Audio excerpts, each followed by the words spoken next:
This is literally like the field opposite the old house. That's its name. Simple. Some of the fields have like real meaning in the name and connection to place and seasons and that, and then others are like, that's the field opposite the old house, that's the field opposite the road, and then there's the long stretch, Gleann Buí, blah blah blah. Yeah, it's like the cow names. They're either really original and good or totally don't make any sense.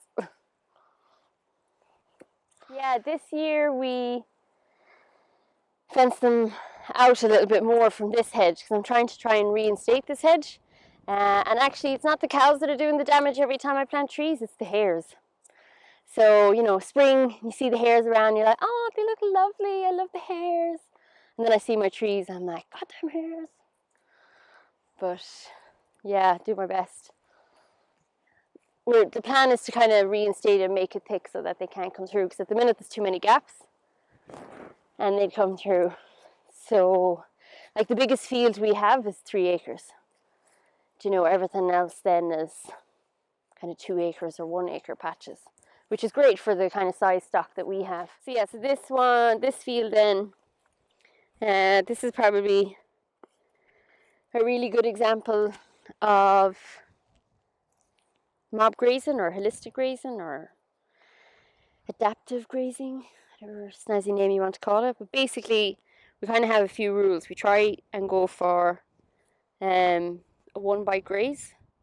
So you want the cows going in, so whether it's 6 inches off the ground or a few feet off the ground, we basically try and get them in. So if it's this long, we want them coming in, eating this and leaving a good amount left. And if you imagine, say, this piece of grass, right, the length of this, if you imagine that leaf as a solar panel, the cow comes along and she eats that, you've left a solar panel left.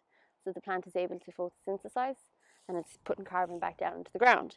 But if you've come along and you've ate it right down to the butt, we'll say,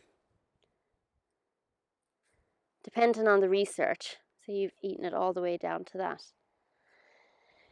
it can take up to 17 days just for that grass to pull enough energy up from its roots to grow a solar panel again.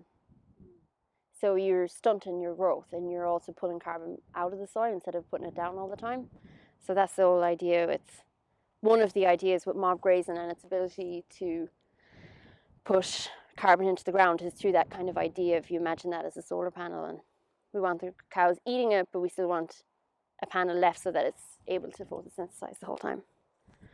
This is an old pasture. Old pasture, yeah. So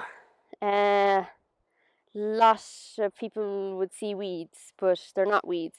Like there's plantain. People have think that it's a weed, but it's not. It's actually, one, it's really good for us, it's an antihistamine, but for cows it's a natural anti-wormer. It's also actually high in protein. So when we make silage, this comes out black in the silage and the cows absolutely love it. It's high in protein, and I've seen, actually, I was reading a paper where in New Zealand, in ryegrass wards, they were planting in plantain. And what they were finding was that by even just introducing plantain into a monocrop of ryegrass was reducing the ammonia levels in cows' urine.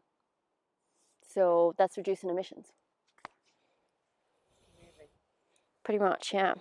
Clover? Clover, yeah. So people always ask, do we plant clover? We don't. Like the last any ground here of the 17 acres around the house, the last one to be reseeded was probably in the 40s after the last tillage was grown in it. And it would have been kind of hand shook with seed saved from hay. So that was a cow. That was a cow poop. Pat. Dung. What's the correct lingo besides shit? And what's all this? This is more little plantains. More little plantains. So it's not always perfect. Sometimes the cows can selective graze if we've put, say, too few cows into a big patch. They'll sometimes select graze, so they'll pick the stuff that they really, really like and they'll leave other bits behind. but they get better over time. So that was a cow poop. So the cows are off this 3.5 weeks. So that was from 3.5 weeks ago. That'll kind of show you how active soil life is, that there isn't, which is what you want.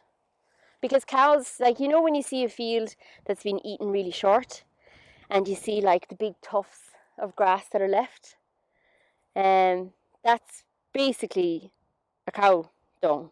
And cows don't like to eat the grass right beside their own dung.